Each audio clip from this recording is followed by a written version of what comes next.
Hello everyone, आज़ाद high school की online classes में आपका स्वागत है। आज मैं आपको पढ़ाऊंगी कक्षा छठी की हिंदी व्याकरण का पाठ 7। इस पाठ का नाम है संज्ञा और उसके विकारक, जिसमें है लिंग, वचन और कारक। तो चलो समझते हैं। यहाँ पे एक अनुच्छेद दिया गया है जिसमें व्यक्ति, स्थान, वस्तु और भावों के अनेक नाम आए हैं। जैसे व्यक्ति के नाम है तोतो चान और यासुकी चान, स्थान में पुस्तकालय, वस्तु में पुस्तक, भाव में शौक, आनंद। इन नाम वाले शब्दों को संज्ञा कहते हैं। प्रत्येक व्यक्ति, वस्तु, स्थान, भाव आदि का नाम होता है। नाम को ही संज्ञा कहते हैं। ये संज्ञा की परिभाषा दी गई है। आगे दिए गए हैं संज्ञा के भेद। संज्ञा के कितने भेद होते हैं? संज्ञा 3 प्रकार की होती है: व्यक्तिवाचक संज्ञा, जातिवाचक संज्ञा और भाववाचक संज्ञा। सबसे पहले देखेंगे व्यक्तिवाचक संज्ञा। किसी व्यक्ति, प्राणी, वस्तु और स्थान का अपना एक विशेष नाम होता है, उसे व्यक्तिवाचक संज्ञा कहते हैं। जैसे व्यक्ति में आगे महिमा, काजल, विष्णु, सुभाष चंद्र बोस। स्थान में चेन्नई, मुंबई, मेघालय, गुजरात। प्राणी में मोती, गोरा, चेतक। और वस्तु में नटराज, गोदान। आगे जातिवाचक संज्ञा में जाति से तात्पर्य है समूह। जातिवाचक संज्ञा व्यक्ति, वस्तु, स्थान, प्राणी के समूह या जाति का बोध कराती है। जैसे व्यक्ति लड़की, लड़का, माँ, दादा। प्राणी में कुत्ता, बिल्ली, गाय, चिड़िया। स्थान में देश, राजधानी, रेगिस्तान, गांव, होटल। वस्तु में कुर्सी, पुस्तक, पेंसिल, बस्ता। आगे है भाववाचक संज्ञा। जो संज्ञा शब्द, गुण, दोष, दशा, स्वभाव आदि का नाम होते हैं, उन्हें भाववाचक संज्ञा कहते हैं। इन भावों को हम अनुभव तो कर सकते हैं, किंतु मनुष्य, प्राणी या वस्तु की तरह इन्हें देख या छू नहीं सकते। जैसे गुण दोष में आ गया सुंदरता, मूर्खता आदि। दशा में आ गया बचपन, बुढ़ापा आदि। और स्वभाव में आ गया मिठास, कड़वापन, मधुरता, प्यार। आगे है भाववाचक संज्ञाएं बनाना। तो कैसे बनती है भाववाचक संज्ञाएं? कुछ जातिवाचक संज्ञा सर्वनाम, विशेषण और क्रिया शब्दों में प्रत्यय लगाकर उनसे भाववाचक संज्ञाएं बनाई जा सकती हैं। जैसे जातिवाचक संज्ञा से मित्र, मित्रता, दास, दासता, मनुष्य, मनुष्यता। सर्वनाम से अपना, अपनापन, पराया, परायापन। विशेषण से मीठा, मिठास, कोमल, कोमलता, मधुर, मधुरता। क्रिया से हंसना से हंसी, थकना से थकान आदि। आगे देखिए, क्या आप जानते हैं कभी कभी व्यक्तिवाचक संज्ञा जातिवाचक संज्ञा की तरह भी प्रयुक्त होती है। जैसे इस देश को अनेक सुभाष चंद्र बोसों की आवश्यकता है। यहाँ सुभाष चंद्र बोस जातिवाचक संज्ञा की तरह प्रयुक्त हुआ है। कभी कभी जातिवाचक संज्ञा व्यक्तिवाचक संज्ञा की तरह भी प्रयुक्त होती है। जैसे गांधी जी के कारण हमें आज़ादी मिली। यहाँ गांधी शब्द स्वर्गीय मोहनदास करमचंद गांधी जी के लिए प्रयुक्त हुआ है। अब देखिए, हमने जाना क्या क्या जाना हमने। किसी व्यक्ति, वस्तु, स्थान या भाव के नाम को संज्ञा कहते हैं।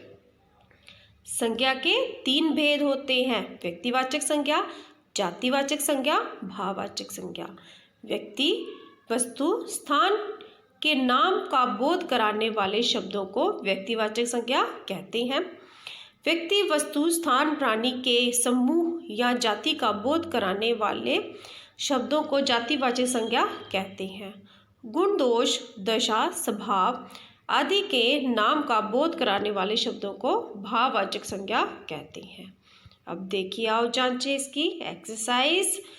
नंबर 1 क्वेश्चन है, दिए गए वाक्यों में से संज्ञा शब्दों को चुनिए और उनके भेद लिखिए। यहाँ पे कुछ वाक्य दिए गए हैं, हमने इनमें से संज्ञा शब्दों को चुनकर इधर ब्रैकेट जो खाली स्थान दिए गए हैं इधर लिखना है और आगे दिया गया है भेद, तो जो भेद के नीचे खाली स्थान दिए हैं उनके भेद के नाम लिखने हैं।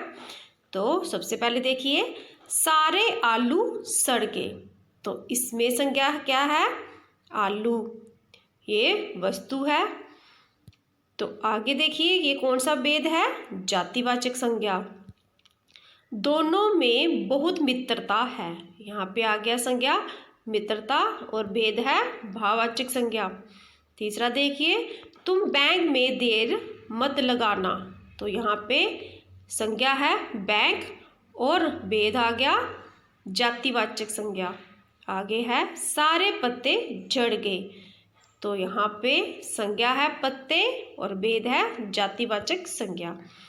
इतनी चतुराई अच्छी नहीं होती, तो यहाँ पे संज्ञा है चतुराई और भेद है भाववाचक संज्ञा। आगे देखिए दूसरा प्रश्न, समूह से भिन्न संज्ञा शब्दों पर गोला लगाइए। सबसे पहले देखिए, आटा, आम, चित्र, शीशा, मीठी, तो ये सारे वस्तु हैं। इसमें जो मीठी है इस शब्द के ऊपर गोला लगाना है क्योंकि ये वस्तु नहीं है। आगे ख, मध्य प्रदेश, बिहार, राजस्थान, सागर, केरल, तो यहाँ पे सागर जो है यहाँ पे गोला लगाना है सागर शब्द के ऊपर। अगला देखिए, सुंदरता, चतुराई, दास्ता, सुखी, बचपन, तो बचपन शब्द के ऊपर गोला लगाना है। लास्ट वाला देखिए, देश, नदी, राजधानी, भारत, गांव, तो नदी शब्द के ऊपर गोला लगाना है। आगे देखिए प्रश्न तीसरा, दिए गए शब्दों से भाववाचक संज्ञा बनाइए। तो अपना से क्या बन जाएगा? अपनापन, गुरु से गुरुत्व, स्वतंत्र, स्वतंत्रता, लंबा, लंबाई, बूढ़ा, बुढ़ापा, अहम, अहंकार। आगे चलिए प्रश्न 4, दिए गए अनुच्छेद में से तीनों प्रकार की संज्ञाएं चुनकर लिखिए। तो यहाँ पे अनुच्छेद दिया गया, आपने इस अनुच्छेद को अच्छी तरह पढ़ना है, फिर उनमें से व्यक्तिवाचक संज्ञा, जातिवाचक संज्ञा और भाववाचक संज्ञा जो है छांट कर जो नीचे बॉक्स दिए गए हैं इनमें 3-3 नाम लिखने हैं। आगे चलिए, संज्ञा के विकारक, नीचे दिए गए वाक्यों को पढ़िए। लड़की पेड़ के नीचे खड़ी है, लड़कियां पेड़ के नीचे खड़ी हैं, लड़का गिटार बजा रहा है, लड़कों को गिटार अच्छा लगा, माली पौधे लगा रहा है, मालिन पानी दे रही है। ऊपर दिए गए वाक्यों में रंगीन शब्द संज्ञा है, वचन के कारण लड़की शब्द में परिवर्तन होकर लड़कियां बना। इसी तरह माली मालिन का अंतर लिंग के कारण है, कारक के कारण भी संज्ञा शब्दों में परिवर्तन आया। लड़का और लड़के को दोनों को वचन समान है, दोनों का वचन समान है, लेकिन कारक के कारण वे लड़के को बन गया। इसी प्रकार लड़कों को में वचन और कारक के कारण परिवर्तन आया। अब देखिए लिंग, लिंग से तात्पर्य है किसी संज्ञा शब्द में स्त्री या पुरुष होने की पहचान। लिंग के 2 भेद होते हैं, स्त्रीलिंग और पुल्लिंग। सभी संज्ञाएं या तो स्त्रीलिंग होती हैं या पुल्लिंग। सबसे पहले देखिए स्त्रीलिंग, स्त्री जाति का बोध कराने वाले शब्द स्त्रीलिंग होते हैं, जैसे बेला लेखिका बन गई, मंदिर की घंटी बज गई, माँ बाहर चली गई। यहाँ बेला, घंटी और माँ स्त्रीलिंग शब्द हैं। पुल्लिंग देखिए, पुरुष जाति का बोध कराने वाले शब्द पुल्लिंग होते हैं, जैसे पेड़ बड़ा हो गया, पिता जी बाहर चले गए, चांद निकल आया। यहाँ पेड़, पिता और चांद पुल्लिंग शब्द हैं। आगे देखिए लिंग की पहचान, हम मनुष्य, पशु पक्षियों अर्थात चेतन प्राणियों में सरलता से लिंग की पहचान कर सकते हैं, क्योंकि ऐसी संज्ञाओं में लिंग प्राकृतिक होता है, जैसे लड़का लड़की, मोर मोरनी आदि। जिन अप्राणीवाचक संज्ञाओं में प्राकृतिक लिंग नहीं होता, उन्हें व्याकरण में स्त्रीलिंग या पुल्लिंग मान लिया गया है, जैसे जूता, दरवाजा पुल्लिंग, चप्पल, खिड़की स्त्रीलिंग। कुछ अन्य उदाहरण इस प्रकार है। स्त्रीलिंग रात, सुबह, दीवार, खिड़की, लस्सी, चादर आदि। पुल्लिंग में तारा, दरवाजा, पंखा, पानी, तकिया आदि।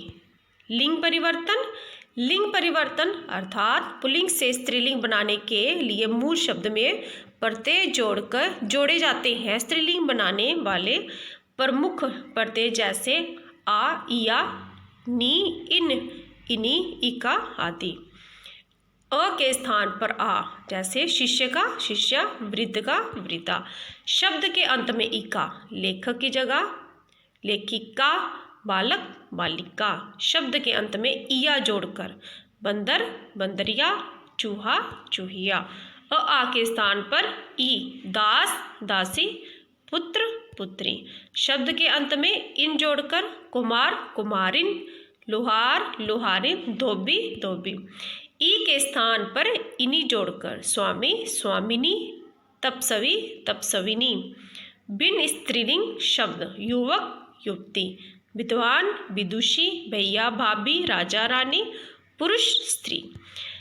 नित्य पुल्लिंग शब्द। कुछ शब्दों का प्रयोग सदा पुल्लिंग के रूप में होता है, जैसे देशों के नाम भारत नेपाल आदि, दिनों के नाम सोमवार मंगलवार आदि, पर्वतों के नाम हिमालय नीलगिरी आदि, सागरों के नाम हिंद महासागर अरब सागर आदि, महीनों के नाम चैत बैसाख आदि, ग्रहों के नाम सूर्य चंद्र मंगल आदि, फलों पेड़ों के नाम आम अमरूद केला संतरा आदि, रत्न और धातुओं के नाम नीलम पुखराज मोती आदि, अनाजों के नाम गेहूं जौ धान आदि, व्यवसायों के नाम अध्यापक व्यापारी आदि। आगे नित्य स्त्रीलिंग शब्द।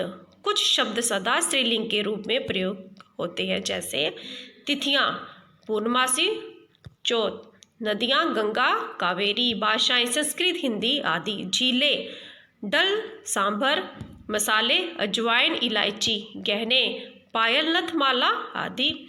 आ अंत वाले तत्सम शब्द लता सुषमा आदि, ई अंत वाले तत्सम शब्द भक्ति शक्ति आदि। क्या आप जानते हैं कुछ भाषाओं में एक ही लिंग है, जैसे उड़िया तमिल कन्नड़। कुछ भाषाओं में 3 लिंग होते हैं, जैसे Marathi Konkani Sanskrit Angrezi. He goes she goes Oriya, इसमें कुआड़े जाइथिली कहाँ जा रहे हैं कहाँ जा रही है। बंगला रामबाड़ी जावेना सीताबाड़ी जावेना। आगे देखिए हमने जाना। शब्द के जिस रूप से संज्ञा या सर्वनाम के स्त्री या पुरुष जाति का बोध होता है उसे लिंग कहते हैं। स्त्रीलिंग जो शब्द स्त्री जाति का बोध कराए और पुल्लिंग जो शब्द पुरुष जाति का बोध कराए। अब देखिए इसके एक्सरसाइज। रंगीन शब्दों के लिंग बदलकर वाक्य दोबारा लिखिए। जैसे क आ गया,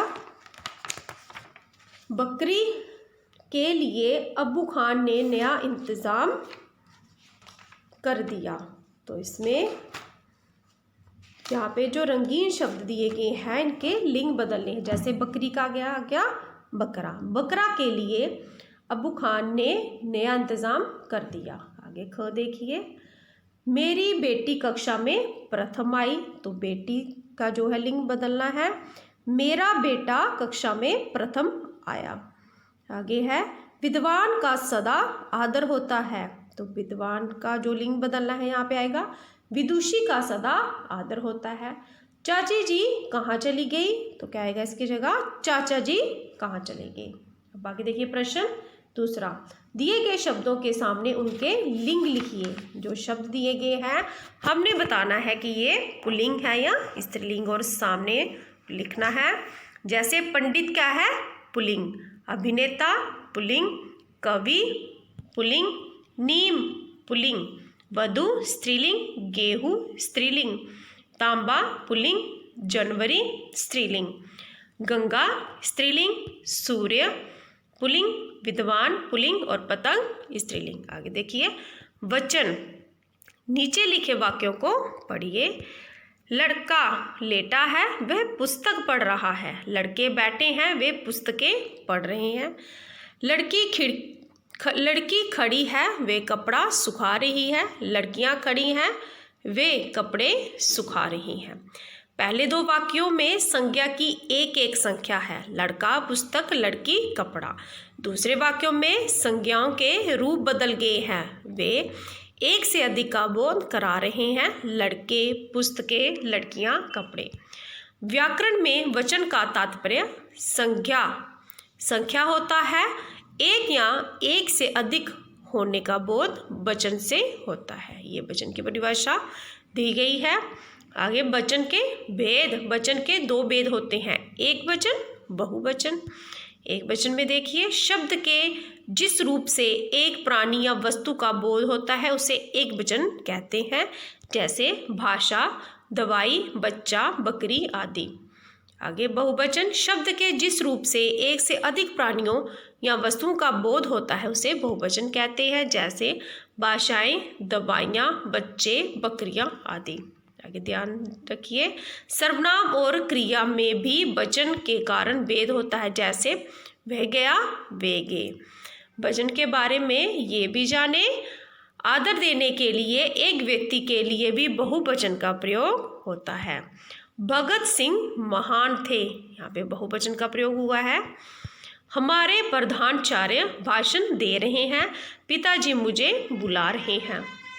कुछ शब्द नित्य एक वचन होते हैं, जैसे आकाश में तारे चमक रहे हैं, पानी, नदियों में पानी सूखने लगा, जनता सब जानती है, सच, तुम्हारे झूठ बोलने से सच नहीं छिपेगा, दूध, चाय में दूध डाल दिया। कुछ शब्द नित्य बहुवचन में प्रयुक्त होते हैं, जैसे प्राण, उसके प्राण उड़ गए, होश, मेरे तो होश ही उड़ गए, लोग, कितने लोग थे। आगे आंसू, दर्शन, हस्ताक्षर, ये भी शब्द दिए गए हैं। अब देखिए एक वचन से बहुवचन बनाना, जिन संज्ञा शब्दों की गणना हो सकती है उनके दोनों वचनों में वही रूप रहता है। पुल्लिंग शब्दों में आ अंत वाले शब्दों को जोड़कर शेष में मूल रूप बना रहता है, जैसे एक वचन में एक घर बनाऊंगा, 4 घर बने हैं। अब देखिए मजदूर काम कर रहे हैं, कितने मजदूर चाहिए, कवि कविता लिख रहा है, बहुत से कवि मंच पर बैठे हैं, मेरा तो एक ही भाई है, राम के कितने भाई थे, हाथी खड़ा है, हाथी खड़े थे। आगे चलिए अकारांत पुल्लिंग शब्दों में आ को ए कर दिया जाता है, जैसे लड़का, लड़के, भाला, भाले, बेटा, बेटे, घोड़ा, घोड़े आदि। आगे स्त्रीलिंग संज्ञाओं के वचन परिवर्तन के लिए ए, या और इया प्रत्यय काम आते हैं। अकारांत स्त्रीलिंग शब्दों के अंत में ए जोड़ दिया जाता है, जैसे एक वचन में कमल, कलम और बहुवचन में कलमें, बात, बातें, मेज, मेज़ें। आगे है अकारांत स्त्रीलिंग शब्दों के अंत में ए जोड़ दिया जाता है, जैसे कथा, कथाएं, माला, मालाएं, माता, माताएं, महिला, महिलाएं। इकारांत स्त्रीलिंग शब्दों के अंत में ई को ई करके या जोड़ दिया जाता है, जैसे लड़की, लड़कियां, डाली, डालियां, सखी, सखियां। या अंत वाले स्त्रीलिंग शब्दों के अंत में या का या यानी चंद्रबिंदु कर दिया जाता है, जैसे चिड़िया, चिड़ियाँ, चूहिया, चूहियाँ आदि। उकारांत और उकारांत स्त्रीलिंग शब्दों के अंत में ऊ को ऊ करके ए जोड़ दिया जाता है, जैसे वस्तु, वस्तुएं, धेनु धेनुएं, बधू बधुएं, बहू बहुएं। आगे ध्यान रखिए, अकेले शब्द का बहुवचन बनाना हो तो उसका मूल शब्द का बहुवचन ही लिखना चाहिए, कारक रूप नहीं। जैसे हाथी का बहुवचन हाथी ही होगा, हाथियों नहीं। वाक्य में वचन परिवर्तन करना हो तो वाक्य रचना के अनुसार कारक वाले रूप में वचन परिवर्तन किया जाएगा और क्रिया भी उसी के अनुसार बदलेगी। जैसे एक वचन में ऊंट आया और बहुवचन में ऊंट आए। ऊंट को देखो, ऊंटों को देखो। पक्षी बैठे हैं, पक्षी बैठा है, पक्षी बैठे हैं। वन्य पशुओं की रक्षा कीजिए, वन्य पशुओं की रक्षा, पशुओं की रक्षा कीजिए।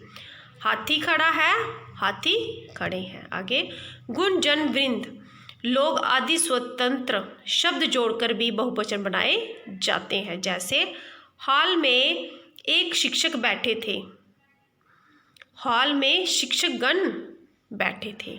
नेता आने वाला है, नेता लोग आने वाले हैं। अब आगे देखिए, हमने जाना शब्द के जिस रूप से प्राणी, व्यक्ति या वस्तु के एक या एक से अधिक होने का बोध हो उसे वचन कहते हैं। वचन के दो भेद होते हैं, एक वचन जो प्राणी या वस्तु के एक होने का बोध कराए और बहुवचन जो प्राणी या वस्तु के एक से अधिक होने का बोध कराए। अब इसके आगे एक्सरसाइज, प्रश्न पहला देखिए, दिए गए शब्दों के वचन का रूप लिखकर वचन बदलिए। चाबियां, ये बहुवचन है और चाबी एक वचन। रातें, बहुवचन लिखना आगे और उसके आगे लिखना है रात, फिर ये क्या है, एक वचन। लोटा, यह है एक वचन और लोटे बहुवचन। पत्तियां एक वचन, पत्ती बहुवचन। पत्तियां बहुवचन, पत्ती एक वचन। घोड़ा एक वचन, घोड़े बहुवचन। आगे प्रश्न दूसरा, दिए गए वाक्यों में रंगीन शब्दों के वचन बदलकर वाक्य दोबारा लिखिए। जो रंगीन शब्द दिए गए हैं इनके हमने वचन बदलने हैं और आगे जो खाली स्थान दिए हैं यहाँ पे वाक्यों को दोबारा लिखना है। तो पहला देखिए, अलमारी खुल नहीं पाई, यहाँ पे क्या आएगा, अलमारियाँ खुल नहीं पाई। आसमान में तारे चमक रहे थे, आसमान में तारा चमक रहा था। आपने अच्छी कविता सुनाई, आपने अच्छी कविताएं सुनाई। कल कथा सुनेंगे, कल कथाएं सुनेंगे। हाथी ने उत्पात मचाया, हाथियों ने उत्पात मचाया। पैर में दर्द है, पैरों में दर्द है। लड़के ने दौड़ लगाई, लड़कों ने दौड़ लगाई। आगे प्रश्न तीसरा देखिए, दिए गए शब्दों के वचन बदलकर लिखिए। यहाँ पे शब्द दिए गए, इनके वचन बदलने हैं। झूला झूले, तिथि तिथियाँ, भैंस भैंसे, कौआ कौए। कन्या कन्याएं, माला मालाएं, बहने बहन, कठिनाइयाँ कठिनाई। आगे प्रश्न 4 देखिए, कोष्टक में दिए गए शब्द के सही वचन वाले रूप से वाक्य पूरे कीजिए। यहाँ पे ब्रैकेट दी गई है, हमने सही वचन से इन शब्दों को पूरा करना है। तो क्या आएगा, तौलिया का तौलिए गंदे हैं। ताला का ताले को जंग लगा है। पौधे का मैंने सभी पौधों को पानी दिया। पतंग का आसमान में पतंगे उड़ रही थी। घड़ी का सारी घड़ियां एक साथ बज उठी। आगे चलिए, कारक। सलोनी ने अपनी नानी जी को एक चिट्ठी लिखी। आइए पढ़िए, आइए पढ़ें। यहाँ पे दिया गया है, गंगा विहार वाराणसी। आदरणीय नानी जी नमस्ते। नानी, मैं शिमला घूमने गई थी, वहाँ तरह तरह के खिलौने थे। राधिका ने लकड़ी का घोड़ा लिया, मैंने खिलौने नहीं लिए। माँ आपके लिए एक शॉल लाई है, पता है? नानी, अगर बस ड्राइवर हॉर्न नहीं बजाता तो मैं तो वहीं रह जाती। मैं बर्फ़ में ढकी चोटियाँ देख रही थी, सभी लोग बस में बैठ गए थे, मुझे पता ही नहीं चला। भला हो ड्राइवर का, उसने हॉर्न बजाया और मैं भागती हुई बस में बैठ गई। आप अपना ध्यान रखिएगा। नानी जी को नमस्ते। नाना जी को नमस्ते। आपकी सलोनी। पतन में प्रत्येक वाक्य के अंत में क्रिया है और वाक्य के शेष शब्द किसी न किसी रूप में आपस में जुड़े हैं। जैसे वाक्य, मैं आपके लिए एक शॉल लाई हूँ। क्रिया क्या है? लाई है। कौन लाई है? माँ लाई है। आगे है, क्या लाई है? एक शॉल लाई है। किसके लिए लाई है? आपके लिए लाई है। वाक्य में प्रत्येक शब्दों को वाक्य में प्रयुक्त शब्दों का क्रिया से संबंध कारक से जाना जाता है। शब्दों के साथ कुछ प्रत्यय जुड़े हैं। जैसे ने राधिका ने, से बर्फ से ढकी, के लिए आपके लिए, में बस में, को नानी जी को। ये प्रत्येक कारक संबंध की सूचना देते हैं। इन्हें कारक प्रत्यय या प्रसर्ग कहा जाता है। कारक के भेद। कारकों को अधिक विस्तार से जानते हैं। सबसे पहले देखिए, कर्ता कारक। कर्ता का अर्थ होता है काम को करने वाला। वाक्य में शब्द के जिस रूप से क्रिया करने वाले का बोध हो उसे कर्ता कारक कहते हैं। जैसे गांधी जी अपने आचरण का ध्यान रखते थे। मैं कल मुंबई गया था। उंगलीमाल निर्दय डाकू था। बच्चों ने कविताएं सुनाई। कर्ता कारक की पहचान ने प्रसर्ग से होती है, पर अधिकांश वाक्यों में कर्ता का कोई प्रसर्ग नहीं होता। केवल भूतकाल की क्रिया होने पर कर्ता के साथ ने लगाया जाता है। आगे, कर्ता कारक के अन्य उदाहरण, बिल्ली गहरी नींद में सो गई थी। पायलट बटन दबाना भूल गया आदि। आगे है दूसरा, कर्म कारक। वाक्य में जिस प्रक्रिया का फल या प्रभाव पड़ता है उसे कर्म कारक कहते हैं। जैसे डाकिया चिट्ठियाँ लाया। क्या लाया? चिट्ठियाँ। लाने की क्रिया का प्रभाव या फल चिट्ठियों पर पड़ रहा है, अतः चिट्ठियाँ कर्म कारक है। कर्म कारक के अन्य उदाहरण, उसने पत्र लिखा, गौरव नृत्य कर रहा था, साहिल कहानी सुनाता है आदि। कर्म कारक में प्रायः सजीव संज्ञा के स्थान को प्रसर्ग जुड़ता है। जैसे बच्चों को समझाओ, डॉक्टर को बुलाया है। तीसरा देखिए, कर्ण कारक। कर्ण का अर्थ है साधन।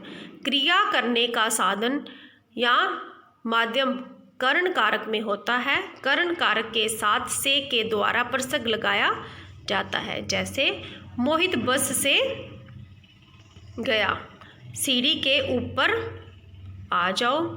आगे, मंत्री जी के द्वारा उद्घाटन किया गया। क्या ये दाग साबुन से छूट जाएगा? चाकू से मत खेलो। आगे चौथा देखिए, संप्रदान कारक। संप्रदान का अर्थ है किसी को कुछ देने या किसी के लिए कुछ करना।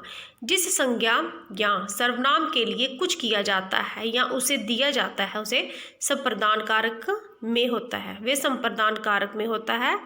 संप्रदान कारक में को के लिए प्रसर्गों का प्रयोग होता है। जैसे माँ के लिए फल लाओ, बच्चों के लिए कुर्सियाँ आई हैं, टॉमी को भोजन दो, सभी को मिठाइयाँ बांट देना। आगे पांचवा देखिए, अपादान कारक। संज्ञा या सर्वनाम के जिस रूप से अलग होने, पूरी दूरी अथवा तुलना का बोध होता है उसे अपादान कारक कहते हैं। अपादान कारक में से प्रसर्ग लगता है। कर्ण कारक में भी से प्रसर्ग लगता है, परंतु वे केवल साधन के लिए आता है। अपादान कारक के कुछ उदाहरण दिए गए हैं। अलग होना, गंगा शिव जी की जटा से निकली, घर से निकलते ही ओले पड़ने लगे, पेड़ से पत्ते झड़ने लगे। तुलना करना, शकुन रमा से छोटी है, हमारा घर तुम्हारे घर से सुंदर है, रोहित समीर से लंबा है। आगे दूरी, मेरा घर नदी के पास है, दिल्ली चेन्नई से दूर है, कुआं बगीचे से दूर है। आगे छठा देखिए, संबंध कारक। वाक्य में क्रिया से भिन्न दो पदों के बीच संबंध बताने वाले शब्द संबंध कारक होते हैं। इसके प्रसर्ग है का, के, की, रा, रे, री। इस कारक में प्रसर्ग लिंग और वचन के अनुसार बदलते हैं, जैसे आपकी छड़ी गिर गई, मधु की बहन चली गई आदि। आगे देखिए 7वां, अधिकरण कारक। क्रिया का आधार अधिकरण कहलाता है। वाक्य में जो शब्द क्रिया का आधार बता रहे हो वह अधिकरण कारक होता है। अधिकरण कारक के लिए मैं पर प्रसर्ग लगाए जाते हैं, जैसे कमरे में घुटन है, छत पर धूप है, बस्ती में खबर फैल गई। आगे संबोधन कारक। किसी को पुकारने या संबोधित करने के लिए हम अरे, ओ, ए शब्दों का प्रयोग करते हैं, जैसे हे ईश्वर सबका भला हो, अरे दुष्ट क्या कर रहे हो, हे अर्जुन गांडीव उठाओ। आगे है ये संबोधन संबंध शब्द हैं। कुछ संज्ञाओं के स्वर को खींचकर संबोधित किया जाता है, जैसे सुलभ तुम कहाँ हो भैया, इसे देखो ना, शलभ आगे बढ़ो, बच्चों आपको रोज नहाना चाहिए। चूंकि संबोधन संबंध शब्द होते हैं और वाक्य में क्रिया से प्रत्यक्ष संबंध नहीं होता, इसलिए कुछ लोग संबोधन को कारक नहीं मानते। आगे देखिए, ध्यान रखें कि संबोधन में बहुवचन का यो प्रत्यय नहीं लगता, ये अशुद्ध रूप है। आगे हमने जाना। वाक्य में पदों का क्रिया से संबंध कारक कहलाता है। कारक के चिन्हों को प्रसर्ग कहते हैं। कारक के 8 भेद होते हैं। कारक और उसके चिन्ह। कर्ता ने कर्म को करण से संप्रदान के लिए अप्रदान से अलग संबंध का, के की अधिकरण में पर संबोधन हे अरे। आगे इसकी एक्सरसाइज। आगे दिए गए वाक्यों में उचित कारक चिन्ह लगाकर वाक्य पूरे कीजिए। सबसे पहले देखिए, उदिता ने सामान बांधा, मोहन की माँ बीमार है, एक मंत्र डाल पर बैठा हुआ था, दादाजी के लिए चाय ले आओ, बाहर वर्षा हो रही है, बच्चों को अंदर बुलाओ। आगे देखिए दूसरा, दिए गए वाक्यों में रंगीन शब्दों का कारक पहचान कर लिखिए। तो यहाँ पे शब्द दिए गए हैं, इनमें जो रंगीन शब्द है इनका कारक लिखना है। ये कौन सा कारक है? सड़क पर कूड़ा फैला था, तो पर कौन सा कारक है? अधिकरण। आगे देखिए, विश्वनाथ आनंद शतरंज का सबसे बड़ा खिलाड़ी है, तो का ये कौन सा कारक है? संबंध कारक। मैं साइकिल से ही चला जाऊंगा, तो से कौन सा कारक है? अपदान कारक। फूल डाली से जड़ गए, ये कौन सा कारक है? अपदान कारक। उसने मेरे पिताजी को बुलाया, ये है कर्म कारक। अब देखिए, दिए गए अनुच्छेद को सही कारक चिन्हों यानी कि प्रसर्गों से पूरा कीजिए। तो यहाँ पे अनुच्छेद दिया गया है और खाली स्थान में आपने कारक चिन्हों को लिखना है और इस अनुच्छेद को पूरा करना है। ये कार्य आपने खुद करना है। आगे देखिए, दिए गए वाक्यों के सामने टिक और क्रॉस का निशान लगाना है। कभी कभी व्यक्तिवाचक संज्ञा शब्द जातिवाचक संज्ञा की तरह प्रयुक्त होते हैं, तो ये टिक है। आगे देखिए, बड़ा से बड़ाई भाववाचक संज्ञा बनती है, ये क्रॉस है। पुल्लिंग और स्त्रीलिंग शब्द बनाने के लिए मूल शब्द में प्रत्यय जोड़े जाते हैं, ये टिक है। तिथियां नित्य स्त्रीलिंग होती है, ये टिक है। दिनों के नाम नित्य पुल्लिंग होते हैं, ये भी टिक है। अब आगे देखिए, सही विकल्प पर टिक का निशान लगाना है। पहला देखिए, इनमें से कौन सा शब्द भाववाचक संज्ञा नहीं है? मधुरता, मधुर, मोटापा और चोरी। तो इसमें मोटापा जो है वो भाववाचक संज्ञा नहीं है। आगे देखिए, मिल से बनने वाली भाववाचक संज्ञा कौन सी है? मिली, मिलावट, मील, सम्मिलित। तो इसमें जो मिलावट है वो भाववाचक संज्ञा है। आगे देखिए तीसरा, कुमार शब्द का स्त्रीलिंग क्या है? कुम्हारिन, कुमारिन, कुमारन, कुम्हाराइन, कुम्हारी और कुमारिन, तो इसमें जो है कुम्हारिन जो लास्ट वाला है वे है। आगे देखिए अगला, करण कारक का उदाहरण पहचानिए। तो बस से घर चले जाना, बस में बैठ जाओ, बस को धक्का दो तो बस चल दी। तो ये जो लास्ट वाला है ये आपने खुद करना है। अब आगे देखिए, लिंग के अनुसार सही उत्तर पर जो टिक लगानी है। कवि का क्या आएगा, कवित्री या कवित्री, तो इसमें जो पहला वाला है वो आएगा, टिक लगानी है। मालिका मालिन दूसरा वाला आएगा। विदुर का विधवा दूसरा वाला। ऊंट का ऊंटनी पहला वाला आएगा। सम्राज्ञी का सम्राट पहला। युवक का युवती दूसरा वाला आएगा। आगे है प्रश्न 4, रेखांकित अंश के कारक भेद लिखिए। तो यहाँ पे शब्द दिए गए हैं, वाक्य दिए गए हैं, उनमें जो शब्दों को रेखांकित किया गया है, अंडरलाइन किया गया है, उनके हमने कारक भेद लिखने हैं। तो ये कार्य आपने खुद करना है। तो बच्चों ये था हमारा कक्षा 6 का हिंदी व्याकरण का पाठ 7। अगली वीडियो में मैं आपको पाठ 8 पढ़ाऊंगी। तो अगर आपको मेरी ये वीडियो पसंद आई हो तो इसे शेयर और लाइक ज़रूर करें। Thank you.